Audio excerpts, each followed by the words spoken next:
Simon Malling joined British Army as a dog handler in 1986. He was involved in the wars in Iraq and Afghanistan. Predominantly explosive search, so we use dogs to detect bombs, IEDs, improvised explosive devices, normally on vehicles, sometimes suicide bombers.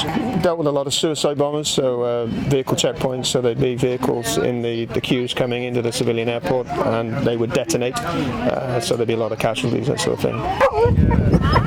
Tyler is a dog Simon Malling worked with during the war. His job was to sniff out explosives. Simon Malling lived with Tyler for 3 years in extreme conditions, which were often life-threatening. In 2014, he spent about £5,000 to bring Tyler from Afghanistan back to the UK.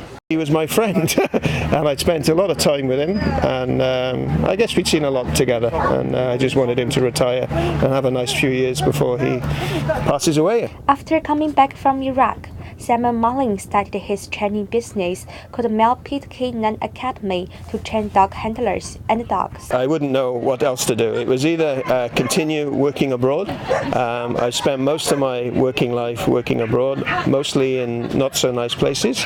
So I thought the skills I've learned, the experience I have, I can put that to good use, and I can teach other people, what I can do. The training classes include drug detection, explosive detection, fire investigation, and so on. We need a dog that's interested in a toy, normally a tennis ball, and if they have that desire for the toy and they use their nose, not their eyes, we can train them, but without that we can't do them. So it's all play reward. So initially they search for their toy, they find the toy, and then over a period of time we remove the toy for an article or a scent, such as explosives or drugs. They then recognize that the scent, they get their toy. The training for a dog handler and a dog costs about £8,000.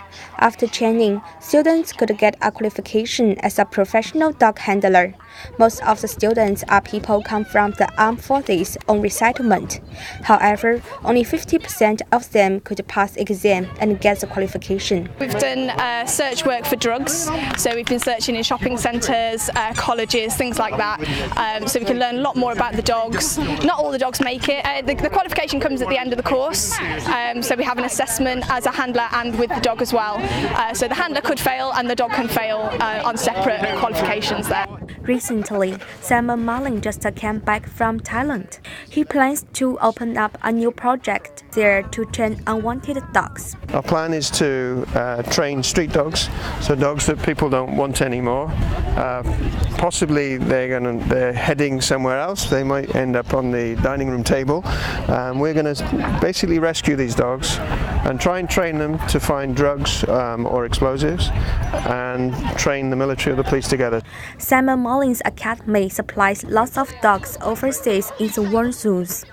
He trained foreign handlers mostly in the Middle East.